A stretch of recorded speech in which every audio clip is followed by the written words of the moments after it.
ठरलं तर मग या मालिकेच्या पुढील काही येणाऱ्या भागांचे अपडेट जाणून घेऊया आपल्या आजच्या या व्हिडिओमध्ये. चला तर मग मित्रांनो, अजिबात वेळ वाया न घालवता सुरुवात करूया आपल्या या व्हिडिओला. तर आता आपण इथे पाहणार आहोत की कशा पद्धतीने प्रिया हिला आता खूपच जास्त महिपतची भीती वाटत असते आणि प्रिया आता महिपतला सोडून स्वतःच्याच पायावर कुऱ्हाड मारते. आता नेमकं काय घडतं हे जाणून घेऊया आपल्या आजच्या या व्हिडिओमध्ये. तर आता आपण इथे पाहतोय की महिपत विचार करतो की मला जर सुटायचं असेल इकडनं तर मला या चुचुंद्रीचा फायदा करून घेता आला पाहिजे. आता जर मला हिच्याशी गोड बोलता आलं तरच मला इकडनं सुटता येईल. आता मग महिपत ठरवतो की प्रियाबरोबर गोड बोलायचं आणि प्रियाचा काटा काढायचा. मग आता प्रिया हिच्याबरोबर महिपत गोड बोलायला सुरुवात करतो. तो प्रियाला म्हणत असतो, हे बघ, मला माहिती आहे की सगळ्यात तुझी अजिबातच चूक नाही आहे. त्या नागराज शेठचं डोकं किती उलटं चालतं ना, ते मला बरोबर माहिती आहे. आणि मला हे सुद्धा व्यवस्थित माहिती आहे की या सगळ्यामध्ये तुझा हात नाही आहे. हे सगळं त्या नागराज शेठनीच केलेलं आहे. आणि पण तू जर आता मला इकडनं सोडवलं नाहीस तर मात्र मी तुलासुद्धा सोडणार नाही. तुला तर माहिती आहे मी किती उलट्या खोपडीचं आहे. पण जर तू मला इकडनं सोडवलं, मला इकडनं बाहेर पडायला मदत केली तर मी तुला काहीही करणार नाही. त्याबरोबर मग प्रिया ही आता विचार करू लागते, काय करू मी? खरंच याला सोडवायला मदत करू का इकडनं? मीच याला सोडू का?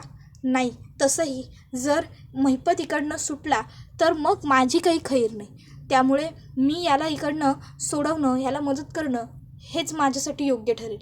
मग आता ती महिपतला म्हणत असते, खरंच तुम्ही मला काही नाही करणार? त्यावर महिपत म्हणतो, अरे 113%, पण तू मला इकडनं सोडव तर खरं. मग प्रिया म्हणत असते, चालेल, मी तुम्हाला सोडवते, पण तुम्ही मला काही करू नका. त्यावर महिपत म्हणतो, अरे म्हटलं ना तुला काही एक करणार नाही. अगं तू ती प्रिया आहे, तन्वी नाही आहे, हे सत्य तरी एवढे दिवस मी कोणाला सांगितलं का? नाही का? नाही. अगं आपण एकाच टीममध्ये. त्याबरोबर मग प्रिया डोकं फिरल्यासारखं वागते आणि प्रिया म्हणते, चालेल, मी सोडवते तुम्हाला. आणि मग प्रिया ही लगेचच महिपतला सोडवायला लागते. नागोबाला ती काही सांगत नाही. ती म्हणत असते, महिपत सर, अण्णा सर, मी तुम्हाला इकडनं सोडवलं आहे, ही गोष्ट फक्त नागोबाला कळून देऊ नका. कारण नागराज काकांना जर हे सगळं कळालं ना तर ते माझ्यावर खूप रागवतील, ते माझा जीवच घेतील. त्याबरोबर मग आता महिपत लगेचच म्हणतो, नाही गं नाही बाळा, मी तुम्हाला इथून सोडवलं हे कोणाला कळू देणार नाही. तो मनातल्या मनात म्हणत असतो, तू माझे हातपाय तर एकदा सोड, मग बघ मी तुझं काय करतो ते. मग लगेचच प्रियाने हातपाय सोडून झाल्यावर महिपत हा प्रियाला म्हणतो, आता तू इथं बस. त्यावर ती म्हणते, मी कशाला?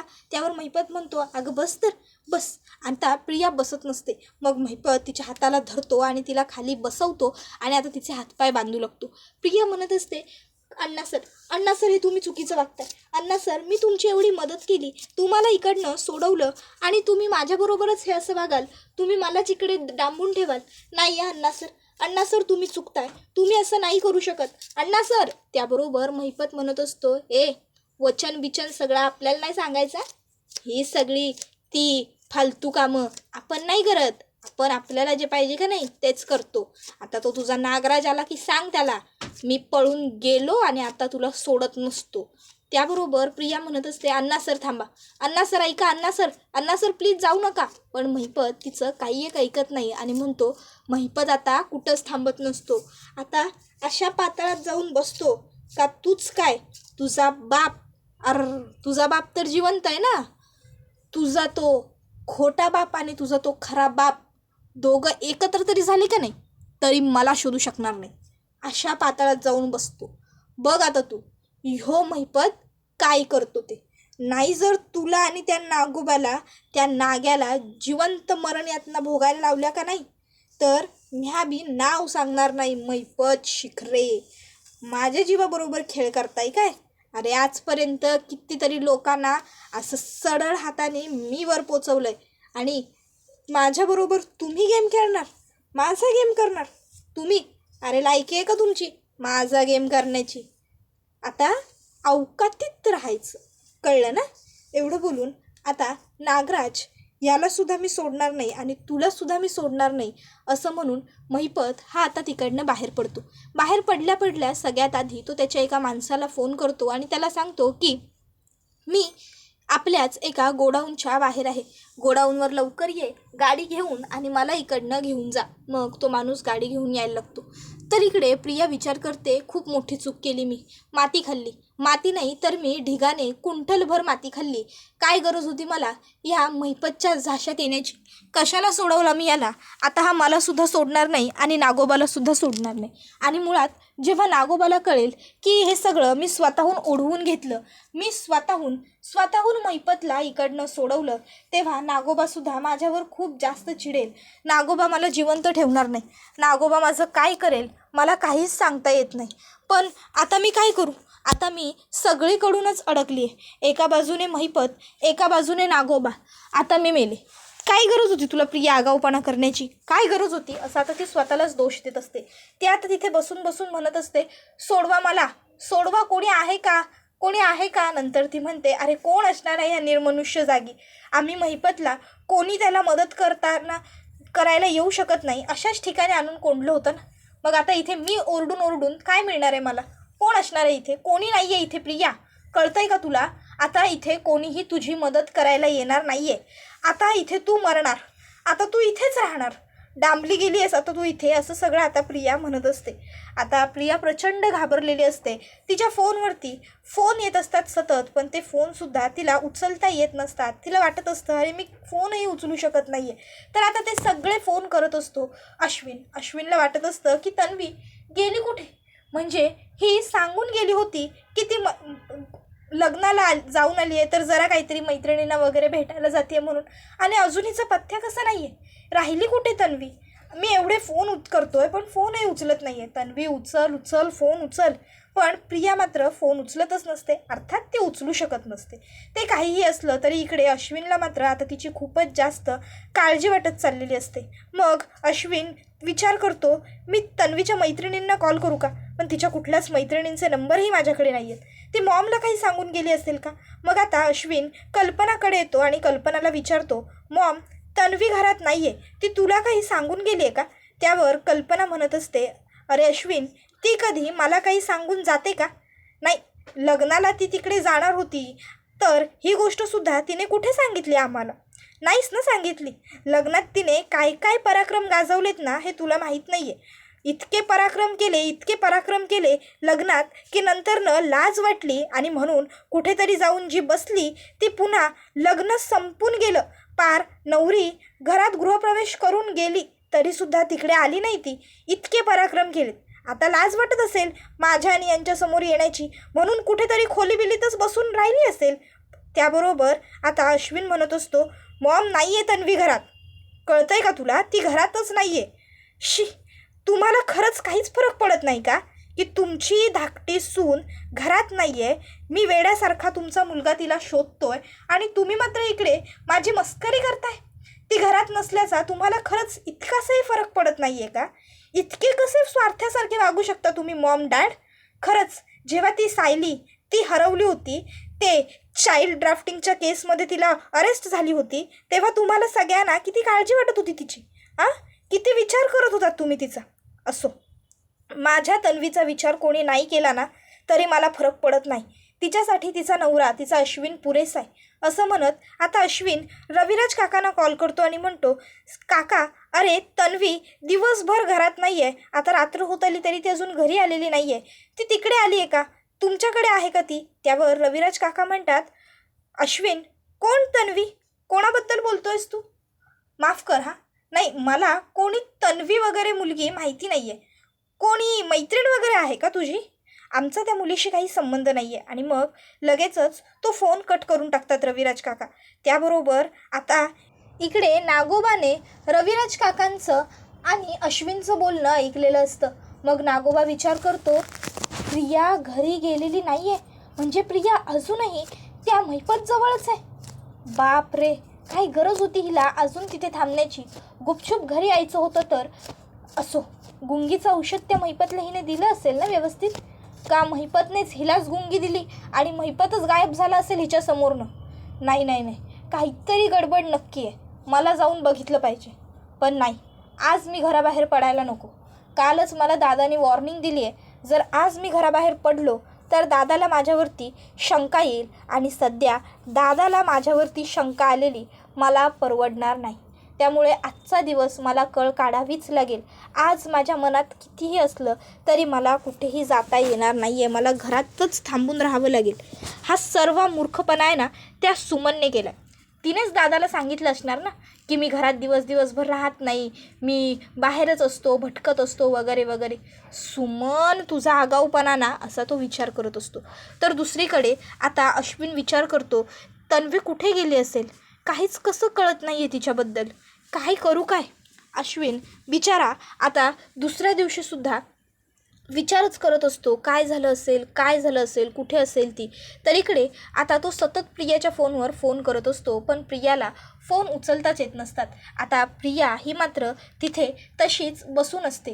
प्रिया ही विचार करत असते काय करू मी, कसे उचलू फोन, ना मला फोनपर्यंत जाता येते ना मला दुसरं काही करता येते. काहीही करून नागोबाला कळवायला हवं की मी इथे आहे. नागोबाच येऊ शकतो मला इथे सोडवायला, इतर कोणीही येऊ शकत नाही. आणि मुळात इतर कोणी आलेलं मला परवडणारही नाही. पण नागोबापर्यंत पोहोचू तरी कशी. आता ती प्रयत्न करत असते तिच्या मोबाईलपर्यंत पोहोचण्याचा, पण तिला मोबाईलपर्यंत पोहोचता येत नसतं. ती मनात म्हणू लागते आता मला नागोबा नाही सोडणार मला नागोबा. मला महिपतवर त्याने लक्ष ठेवायला सांगितलं होतं आणि मी लक्ष ठेवलेलं नाही आहे. उलट मीच त्याला पळून जायला मदत केली. आता मला हे काही झालं तरी नागोबाला सांगायचं नाही आहे. मग आता लगेचच त्या ठिकाणी नागराज पोहोचलेला असतो. आता नागराज बघतो तर काय, त्या ठिकाणी प्रियाला महिपतने बांधून ठेवलेलं असतं. आता नागराज लगेचच प्रियाला सोडवतो आणि म्हणत असतो काय गं हे सगळं काय झालं आणि महिपत कुठे. काय विचारतोय मी तुला प्रिया, महिपत कुठे आहे. त्याबरोबर मग प्रिया म्हणायला लागते अहो त्यावर आता नागराज म्हणायला लागतो ते काय करतेस ते असं, तू बोल लवकर, कुठे आहे महिपत, तुला कळतंय का. जर महिपत आपल्या हातातून सुटला ना तर आपलं जगणं मुश्किल होईल आपलं. मुळात आपण जगूच शकणार नाही. तो आपल्याला दोघांनाही कायमचा मारून टाकेल. कळतंय का तुला मूर्ख मुली प्रिया, कसा सुटू दिलास तू त्याला, काय विचारतोय मी. त्याबरोबर प्रिया म्हणत असते अहो तुम्हाला कळतंय का तुम्ही काय करताय ते, थांबा ना जरा, मला श्वास तर घेऊ द्या. आणि मी कशाला सोडून देईन त्याला, मला काय हौस आली आहे का स्वतःहून मरण ओढवून घ्यायची. मी सोडलेला नाही आहे त्याला, समजलं ना. आता तो मी इथे येण्याआधीच पळून गेला. त्याबरोबर नागोबा म्हणतो काय. त्यावर प्रिया सांगते हो, मी इथे येण्या अगोदरच महिपत इकडनं पळून गेला होता. मी इकडे जेव्हा आले ना तेव्हा तो लपला होता आणि मी बाहेर आल्यावर त्याने माझ्यावर हल्ला केला आणि त्याने मला इथे डांबून ठेवलं आणि तो निघून गेला. कळतंय का तुम्हाला, मला सुद्धा माहीत नव्हतं की महिपत सुटलाय, नाहीतर मी इकडे आले असते का स्वतःहून मरायला, त्याच्या तावडीत सापडायला. मला नाही माहिती तो कसा सुटला, काय झालं. तुमच्यामुळेच सुटला तो. तुम्हीच त्याला गुंगीचं औषध दिलं होतं ना, तुम्ही कमी गुंगी येईल असं औषध तयार केलं असेल आणि म्हणून ती गुंगी न आल्यामुळेच तो सुटला. हो हेच झालं असणार आहे. त्यावर मग आता नागोबा म्हणतो तू गबग.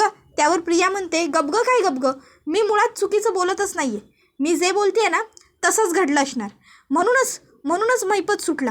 हां तुमचीच चूक आहे ह्या सगळ्यात. आता खरं तर प्रिया स्वतःची चूक नागोबावर ढकलून एकदाची मोकळी होऊ पाहत असते.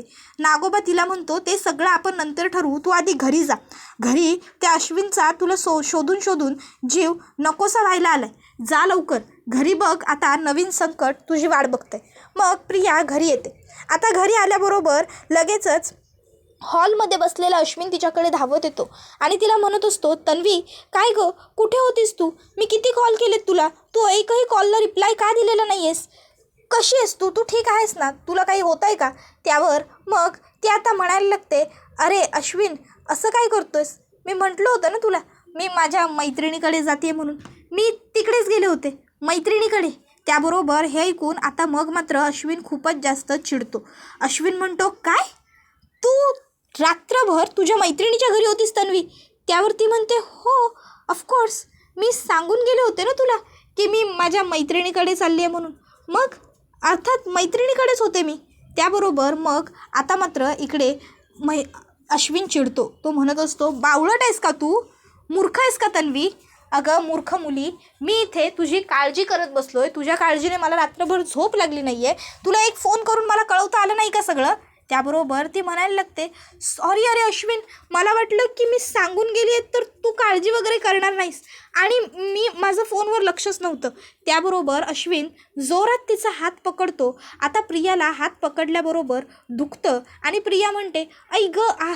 त्याबरोबर अश्विन म्हणतो, काय झालं? आणि तो तिचा हात बघतो. आता तिच्या हाताला बघितल्याबरोबर अश्विनला कळतं की हे तर रश्मीचे व्रण आहेत. अश्विन म्हणतो, तन्वी, तू जर मैत्रिणीकडे होतीस तर तुझ्या हातावर हे रश्मीचे व्रण कसलेत? त्यावर मग प्रिया म्हणायला लागते, रश्मीचे व्रण? नाही रे, रश्मीचे व्रण कुठले? अरे ते तर असंच आहे, रश्मीचे व्रण वगैरे नाही आहेत. त्यावर अश्विन म्हणतो, तन्वी, तू माझ्याशी खोटं बोलशील का?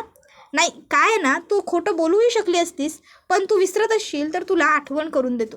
नाही, मी एक डॉक्टर आहे. रश्मीचे व्रण मी ओळखू शकणार नाही असं तुला वाटत असेल तर हा तुझा गैरसमज आहे.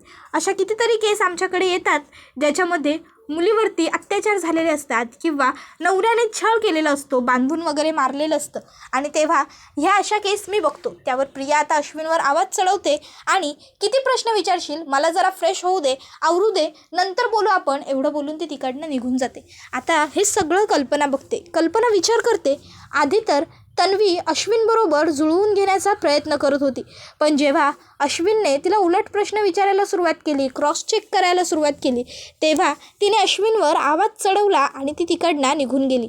नक्की गडबड काय? नाही, काहीतरी नक्कीच तिचं सुरू आहे. काय सुरू आहे तिचं हे बघायला हवं, त्याशिवाय मला चालणार नाही. आणि मग आता लगेचच इकडे ती विचार करते, हे एकतर सायली अर्जुनला तरी सांगायला हवं. म्हणजे एखादी व्यक्ती जेव्हा खोटं बोलत असते आणि तिची चोरी पकडली जाते तेव्हा कसं ती घाबरल्यासारखं वागते, एकदम ती अचानक हायपर होऊन जाते. अगदी तसंच आत्ता इकडे तन्वीसुद्धा वागत होती. नक्की काय झालं आहे ते बघायला हवं. तर दुसरीकडे आता महिपत एका अज्ञात स्थळी पोहोचलेला असतो आणि मी आता नागोबाला आणि त्या मूर्ख प्रियाला सोडणार नाही असं तो ठरवत असतो. तर सायली अर्जुन आता घरी निघत असताना इकडे सुमन काकी मात्र घाबरलेली असते. तर सायली सुमन काकीला विचारते, सुमन काकू, काय झालं? तुम्हाला कसली भीती वाटते आहे का? तुमच्या मनात काही सुरू आहे का? त्यावर आता सुमन नागोबाकडे बघते. नागोबा तिच्याकडे डोळे मोठे करून बघतो. त्यावर सुमन म्हणते, नाही गं, असं काही नाही आहे सायली, तुला उगाच असं काहीतरी वाटते. त्यानंतर मग लगेचच सायली अर्जुन तिकडनं निघून जातात. त्याबरोबर आता सुमन काकी आणि प्रतिमा त्या कामं करायला लागतात आणि मग कामं करत असताना सुमन काकीच्या हाताला लागलेलं असतं, तिला त्रास होत असतो. त्यामुळे तिला आता व्यवस्थित कामसुद्धा काही करायला जमत नसतं. मग आता प्रतिमा तिला काही होतंय का तुला सुमन असं विचारते. त्यावर सुमन म्हणते, नाही हो वहिनी, काही नाही. त्यावर प्रतिमा आत्या म्हणते, अगं असं कसं बोलतेस तू सुमन, तुला एवढं काहीतरी होतं आहे हे मला कळणार नाही असं वाटतं आहे का? बघ ना, तुझ्या हाताला काही लागलं आहे का? दुखतोय का तुझा हात? तुला हात हलवता येत नाही आहे का? त्यावर सुमन म्हणते, नाही वहिनी, असं काही नाही आहे. मग प्रतिमा आत्या सुमनचा हात पकडते आणि काय झालं आहे सुमन, बोल माझ्याशी असं म्हणते. त्याबरोबर मग मात्र सुमन काकू रडायला लागते. त्यावर प्रतिमा म्हणते, अगं रडतीयस का सुमन, काय झालं? ए सुमन, माझ्याकडे बघ. मग सुमन काकी प्रतिमा आत्याला घडलेला सर्व प्रकार सांगून टाकते. त्याबरोबर हे सगळं ऐकून प्रतिमा आत्याला सुद्धा खूप मोठा आश्चर्याचा धक्का बसतो आणि हा व्हिडिओ इथेच संपतो. व्हिडिओ आवडला असेल तर व्हिडिओला लाईक करा, चॅनलवर नवीन असाल तर चॅनलला सबस्क्राईब करा आणि बेल आयकॉन आठवणीने प्रेस करा, जेणेकरून तुम्हाला पुढच्या प्रत्येक व्हिडिओचं नोटिफिकेशन मिळत जाईल आणि सर्व व्हिडिओंचा आनंद हा अगदी उत्तम पद्धतीने घेता येईल. चला तर मग मित्रांनो, आजच्या पुरतं इथेच थांबूया. पुढचा व्हिडिओ येईपर्यंत या व्हिडिओचा छान पद्धतीने आनंद घेत राहा. टाटा, बाय बाय, धन्यवाद, take care all of you.